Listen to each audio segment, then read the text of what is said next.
Hello everybody, welcome to our demonstration video for lab number 6, which is internal model principle control, position control of the motor. And here's how this thing works. If you look at this diagram here is just for explanation purposes. Consider that you're giving the motor some sinusoidal signal to follow. The internal model principle states that in order to be able to reject, or in other words follow that signal, the controller must have a part of it, which is why we must design the controller with a denominator having some part of it which is s squared plus omega squared. If you realize, that is the denominator of the transfer function of any sine or cosine term. That's why we have there. If you solve that whole closed loop out and get the relation, you will get the denominator of that whole closed loop thing, which we call the characteristic equation, will be given by a of s, which is down here, which is a fifth order polynomial. Now look up here. We need to choose a c of s. Let that be equal to, say, some polynomial p of s divided by l of s. Now, in the denominator of the controller, we already have s squared plus omega squared. We choose l of s, say, let that equal to be as plus b. So the denominator is third order. And in order for our system or the controller to be causal, the order of the numerator cannot be greater than the order of the denominator. So the maximum we can do is third order for the numerator. So choose ps to be any third order polynomial. Once you've done that, you obviously substitute all of that in there, get the characteristic equation which is already given here. And you now put as equal to 0. Okay. But here's what we do. You have to expand a of s out. This is the expanded version. You can see I have collected all the terms for s raised to 5, s raised to 4. As per their powers, I have collected the terms together. When you do that, you choose another polynomial, call it lambda of s. Okay. Our job here is to make lambda of s the same as a of s. So let lambda of s be the product of 5 factors because it's approximating a fifth order function, and you get to choose the lambdas. Note that the lambdas should all be poles in the left half of the s-plane. They should be stable poles. Okay, so you can use any lambda you want, put them in there, use the MATLAB poly command to expand it out, get the factors, and once you expand this lambda of s expression out, you compare it with a of s. Okay. Once you compare the coefficients, you will have lambda in terms of the other variables a, b, c, d, e.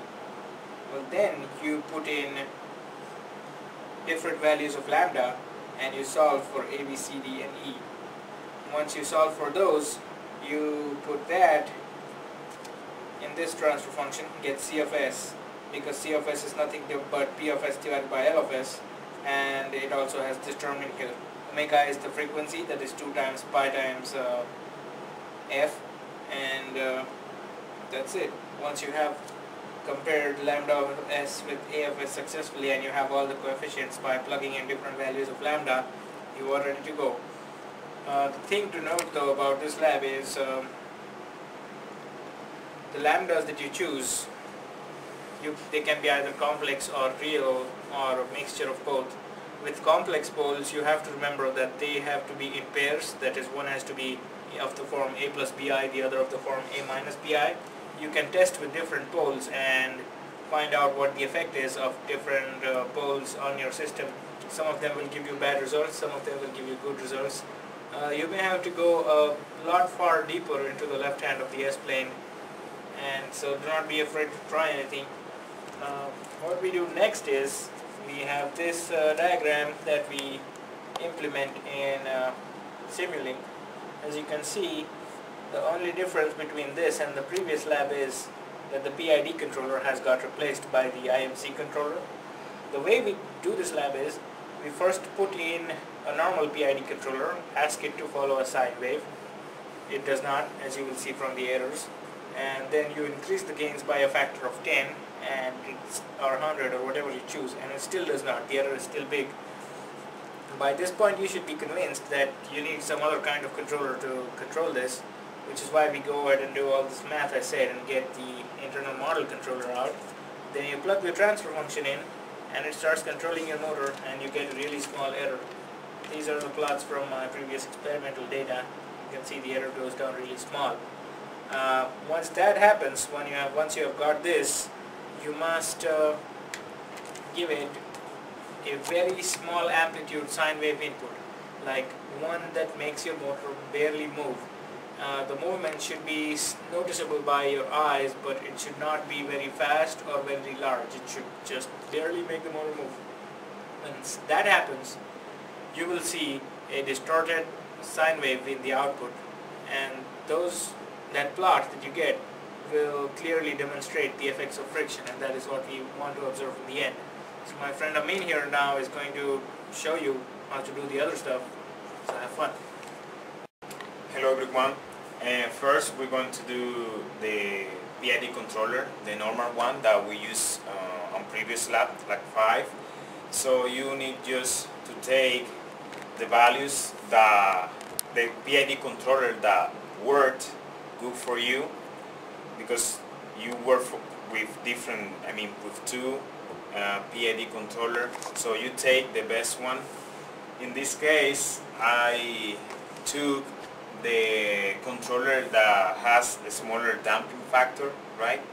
So if you remember from previous lab, the PID controller, the KP is gonna be 9.6531.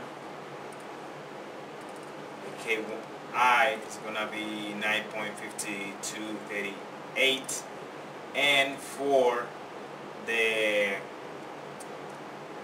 KD is gonna be 0.0262.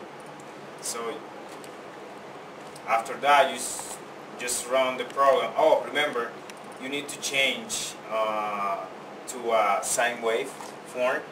So instead using the stack function, you need to change to a sine wave, and notice the frequency is gonna be in radians per second.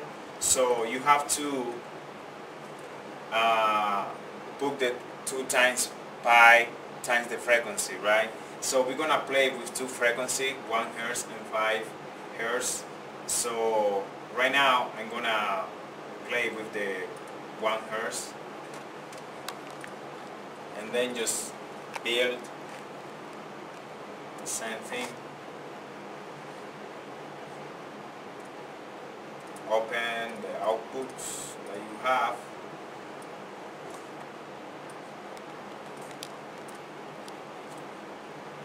I have the error, the input, and the output. Just run the program. If you see the error is kind of big, right? Let me just fix this.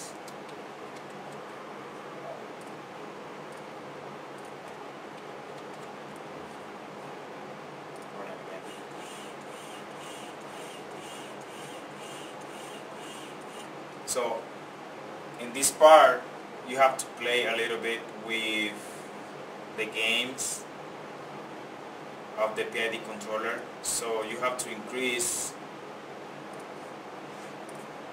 the gain